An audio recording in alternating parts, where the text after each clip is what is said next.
બ્રહ્માણી માત કી જય.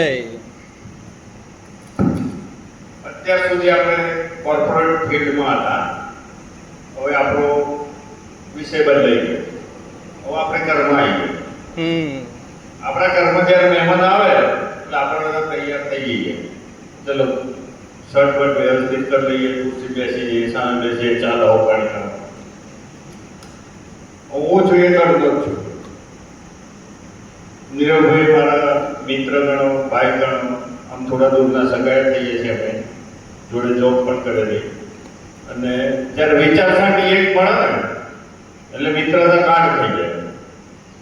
એટલે તમે લગભગ 2-2.5 કલાક બધા બાળકો બેઠા છે, વડીલો પણ બેઠા છે, એટલે થાક્યા હશે, પણ છેલ્લી ઓવર છે ને એ મારા હાથમાં આવી છે. હવે છેલ્લી ઓવરમાં કેવું હોય, કો તો હાર થાય, કો તો જીત થાય, પણ આપણે હાર નહીં થવા દેવાની, આપણે જીત થવા દેવાની. આપણે બધાને હું જાણું છું કે 10મું હવે જે મેન ફિલ્ડ છે કે 10મા પછી કઈ લાઈન લેવી, મેન ફિલ્ડ છે. આપણે બધા કહી જશે હવે એન્જિનિયરિંગ કરી દે, તું સાયન્સ કરીને MBBS કરી દે,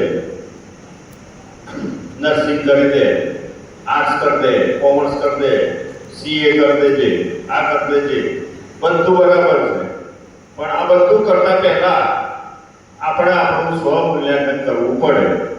અને સ્વ મૂલ્યાંકન માટે આપણે એક નાનકડી ગેમ રમવાની છે. મજા આવશે ને બધાને? આપણે રમીએ થોડી વાર. પણ એ પહેલા આપણને એક તક મળી જાય, મને પણ બોલવાની તક મળી જાય, તમને સાંભળવાની તક મળી જાય. કે ગેમ એવી છે કે આપણે સ્વ મૂલ્યાંકન એટલા માટે કરવું જરૂરી છે કે મને કેટલું આવડે છે એ ખબર હોવી જોઈએ, કે હું કેટલું કરી શકું છું. ઘણી વાર કેવું હોય છે કે આપણને આપણી શક્તિની જ ખબર નહીં હોતી. અહીંયા હું એમ કહું કે ભાઈ ઇન્ડિયા ગઢ ઉપર આપણે 10 મિનિટમાં ચડી જવાનું છે, તો મારા જોડે કેટલા આવશે તો એક પણ આંગળી ઊંચી થશે નહીં.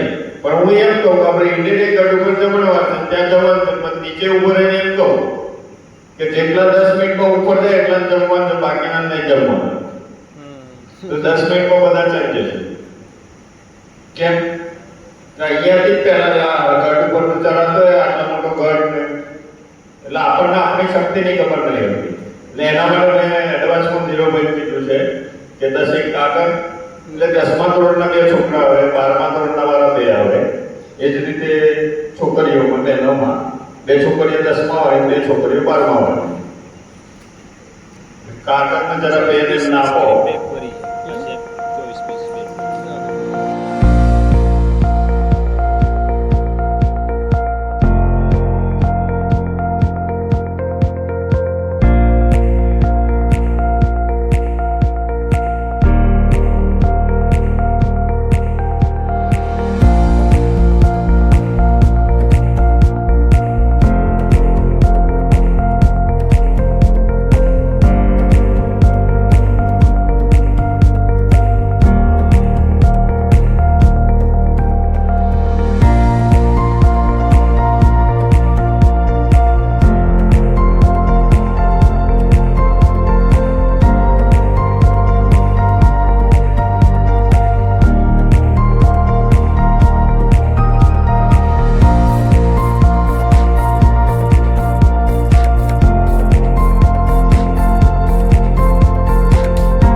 ચાલતા હતા 39,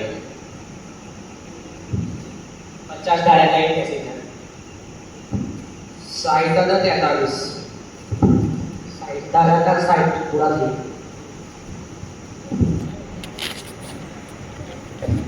50 દાડા 95, 50 દાડા 69,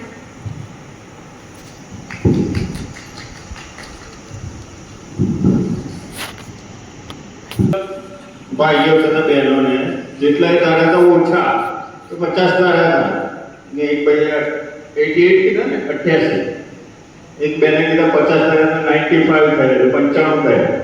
બરાબર? બેસી જાઓ. આ એક એક્ટિવિટી એવી હતી કે આપણે આનું સ્વમૂલ્યાંકન કરતા નથી. આપણે વિચારીએ કે હું તો ના કરી શકીએ. જ્યારે મેં કીધું કે 1 મિનિટમાં કેટલા કરશો તો 50 જ થશે. અને જ્યારે કર્યું ત્યારે વધારે થઈ ગયું. એટલે આપણે આપણી શક્તિ છે તમારામાં કે સારું કરી શકો છો. તો હું ડૉક્ટર બની શકું એમ છું. પણ 12 સાયન્સમાં 85% આવ્યા છે એટલે સેલ્ફ ફાઇનાન્સમાં જવું પડશે. પૈસા વધારે થશે એટલે હું ડૉક્ટર નહીં બનું. બધું મારા માર્ક્સ ઓછા છે એટલે મારે હવે લાઈન બદલી દેવી પડશે. પણ એવું નથી. તમે જે લાઈન પકડો તમારામાં એબિલિટી છે. તમારા અંદર વિચારવાનું છે કે મને શામાં રસ છે. અને અત્યારનો યુગ છે એ ખાલી ભણવા માટે નથી. ખાલી ભણવા માટે નથી કે સ્કિલની વાત કરીએ કે હમણાં વચ્ચેમાં અનુભવ વાત કરી. ચાલો લેક્ચર બહુ લેવા નથી પણ 10 મિનિટ લઈ લઉં તમારી કે સ્કિલ હશે તો તમે આગળ જશો. અત્યારે હાલ MBBS ડૉક્ટર એક સર્વે પ્રમાણે આ વર્ષે મેં જોઈ નથી ઓનલાઈન, ગઈ સાલ મેં જોયું હતું કારણ કે મારે એક રિલેટિવને MBBS કરવું હતું. તો 11,000 વ્યક્તિઓએ ઇન્ડિયામાં 11,000 વ્યક્તિઓએ MBBS ડૉક્ટર છે અત્યારે. અને જ્યારે તમે MBBS કરી રહેશો 5 વર્ષ પછી ત્યારે લગભગ 1,001 ડૉક્ટર હશે. અત્યારે ફિલ્ડ એટલું આગળ છે. એટલે MBBS કરવું એના કરતાં પછી હોસ્પિટલ મેનેજમેન્ટ કરી દેવો સારું. કારણ કે આ બધા ડૉક્ટરો હોસ્પિટલ તો કરશે. હવે એ સિસ્ટમ આવી ગઈ છે કે આપણે અત્યારે ઇન્ડિયામાં જોઈ રહ્યા છે કે 2-3 હોસ્પિટલ મલ્ટીનેશનલ બની ગઈ છે. બધા ડૉક્ટરો ભેગા થઈ હોસ્પિટલ કરે ત્યાં આગળ બધા ગમે તે દર્દ હોય એની દવા મળી જાય.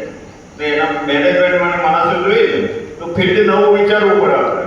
અને એક આ એના કરવા એક જગ્યાએ કોર્સ થાય હોસ્પિટલ મેનેજમેન્ટ. એ જ રીતે બીકોમ વાળા છે. બીકોમ તમે પસંદ કરવાના હો તો અત્યારે બીકોમ કર્યા પછી BBA MBA કરી માર્કેટિંગની વ્યવસ્થિત લાઈન છે તો એ પહેલા થઈ જાય. પછી જો તમારામાં સ્કિલ સારી હોય તો CA CS કરી શકો છો.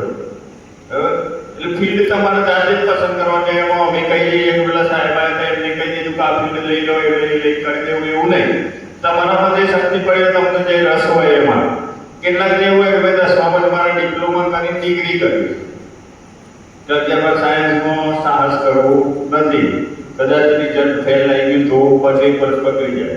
કારણ કે ડિપ્લોમા કરીને ડિગ્રી કરી લે તો આપણે જે જગ્યાએ ડિપ્લોમા અત્યારે કરી જેવું છે કે D2D માં તમને એડમિશન મળે. એટલે ડિપ્લોમાથી ડિગ્રીમાં એટલે સીધા 3જા-4થા સેમેસ્ટરમાં એડમિશન આપે છે ડિગ્રીમાં. પણ ડિપ્લોમાથી ડિગ્રી કરવાવાળા ઓછા હોય છે અને એમાં 20% સીટો હોય છે. એટલે તમે જે સારી કોલેજમાં લેવું હોય તો ડિપ્લોમા કરે તો ડિગ્રીમાં તમને સારી કોલેજમાં મળી જાય. અત્યારે કદાચ જે લોકોનું ઓછા ટકા આવે 10માં અને એને ડિગ્રી કરવાની ઈચ્છા છે પણ અત્યારે ઓછા ટકા છે એટલે માતા પિતા કહે કે ટકા ઓછા છે સાયન્સ રાખીને શું કરે તો એના માટે ચાન્સ છે કે ભાઈ ડિપ્લોમા કરી દેવું. અને ડિપ્લોમામાં જે તમે ટકાવારી લાવશો એના આધારે તમને ડિગ્રીમાં એડમિશન મળશે. સારી કોલેજમાં જેવું હશે તો પણ મળી જશે. હું તો ઘણું બધું છે એટલે તમને કીધા કરીશ પણ તમે અહીંયા બેઠા છો તમારે કયા ફિલ્ડમાં જવું છે એ તમે જાતે કહો તો એની થોડો આઈડિયા હું આપી દઉં. એટલે તમારો જે રસ છે એમાં તમારે આગળ જવું પડશે. કોઈને પ્રશ્ન હોય કંઈક તો પૂછી લો. હું તો બોલ્યા કરી પછી કારણ કે અમારે તો રોજની ટેવ છે. કોમ્પ્યુટર સાયન્સ વિશે અત્યારે IT નો જમાનો સારો જ છે કે કોમ્પ્યુટર MSc IT જો 10માં પછી છે 12માં પછી હા સારો છે કોમ્પ્યુટર સાયન્સ. IT છે અત્યારે નવા કોર્સ ચાલુ થયા છે. IT માં 4 ફિલ્ડ આવે છે. આર્ટિફિશિયલ ઇન્ટેલિજન્સ છે, કોમ્પ્યુટર સોફ્ટવેરનું છે, હાર્ડવેરનું છે. એ રીતે 4 ફિલ્ડના અલગ અલગ પડે છે. તમારે જ્યારે IT કહો ને તમે ડિપ્લોમા IT એટલે એમાં 4 ફિલ્ડ પડે છે. એમાંથી એક સિલેક્ટ તમારે કરવાનું છે એ તમારે બાળક કરે. અત્યારે નવું રોબોટિક છે, AI છે. AI નું ફિલ્ડ અત્યારે સ્ટોક ઉપર ચાલે છે. હજુ માર્કેટમાં હજુ એટલું બધું આવ્યું નથી પણ આગળના 10 વર્ષમાં એ બહુ આવી જશે. જ્યારે આપણે